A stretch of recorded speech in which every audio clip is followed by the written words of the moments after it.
আসুন এবার দেখি সর্বশেষ নবী মুহাম্মদ সাল্লাল্লাহু আলাইহি সাল্লামকে নিয়ে হিন্দু ধর্মগ্রন্থে কি কথা লেখা হয়েছে। ভবিষ্য পুরাণায় উল্লেখ আছে 3 নম্বর পর্ব, 3 নম্বর খণ্ড, 3 অধ্যায়, 10 থেকে 27 নম্বর শ্লোক।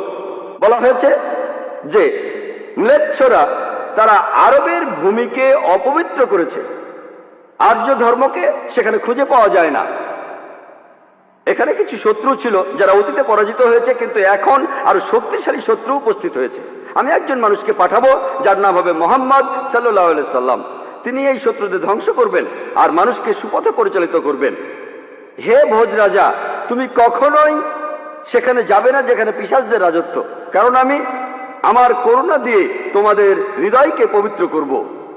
তখন দেবদূতের মতো একজন মানুষ তিনি রাজার সামনে আসলেন আর বললেন, হে রাজা, আমাকে এখানে পাঠিয়েছেন ঈশ্বর পরমাত্মা। আর্য ধর্ম পৃথিবীতে বিরাজ করবে, যে ধর্মটা সত্য, দ্বীনুল হক, সেটা পৃথিবীতে বজায় থাকবে। আমাকে এখানে পাঠিয়েছেন ঈশ্বর পরমাত্মা, যাতে মাংসভোজীদের বিশ্বাসকে প্রতিষ্ঠা করা যায়। আমার অনুসারীরা হবে সেই লোকেরা যারা সুন্নতে খাতনা করবে, আর তাদের মাথার উপরে কোনো টিকি থাকবে না।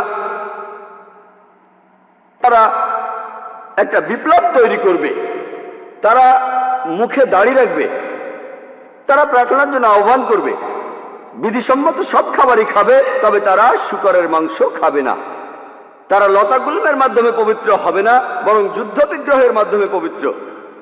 তাদেরকে বলা হবে মুসলমান, আর তারা হবে মাংসভোজী। এই ভবিষ্যৎবাণী যে একজন ঋষি আসবেন, আর সেই ঋষির নাম উল্লেখ করা হয়েছে মুহাম্মদ সাল্লাল্লাহু আলাইহি ওয়াসাল্লাম। আর বলা আছে তিনি মানুষ জাতিকে সঠিক পথে পরিচালিত করবেন। আমরা জানি মুহাম্মদ সাল্লাল্লাহু আলাইহি ওয়াসাল্লাম আরবদের পথ দেখিয়েছেন। সে সময়কে বলা হতো আয়ামে জাহেলিয়া, অর্থাৎ বিশৃঙ্খলার যুগ। তিনি তাদের আলো সন্ধান দিয়েছেন। আর বলা হয়েছে তার অনুসারীদের খাতনা করা থাকবে। মুসলমানরা খাতনা দেয়, তাদের মাথায় কোনো টিকি থাকবে না, মাথার পেছনে কোনো লেজ থাকবে না, মুসলমানদেরও থাকে না। তাদের মুখে দাড়ি থাকবে, মুসলমানরাও দাড়ি রাখে। তারা একটা বিপ্লব ঘটাবে, তারা প্রার্থনার জন্য আহ্বান করবে, আর সেটা হলো আজান। আমরা মুসলিমরা আজান দেই, নামাজের জন্য আহ্বান করি।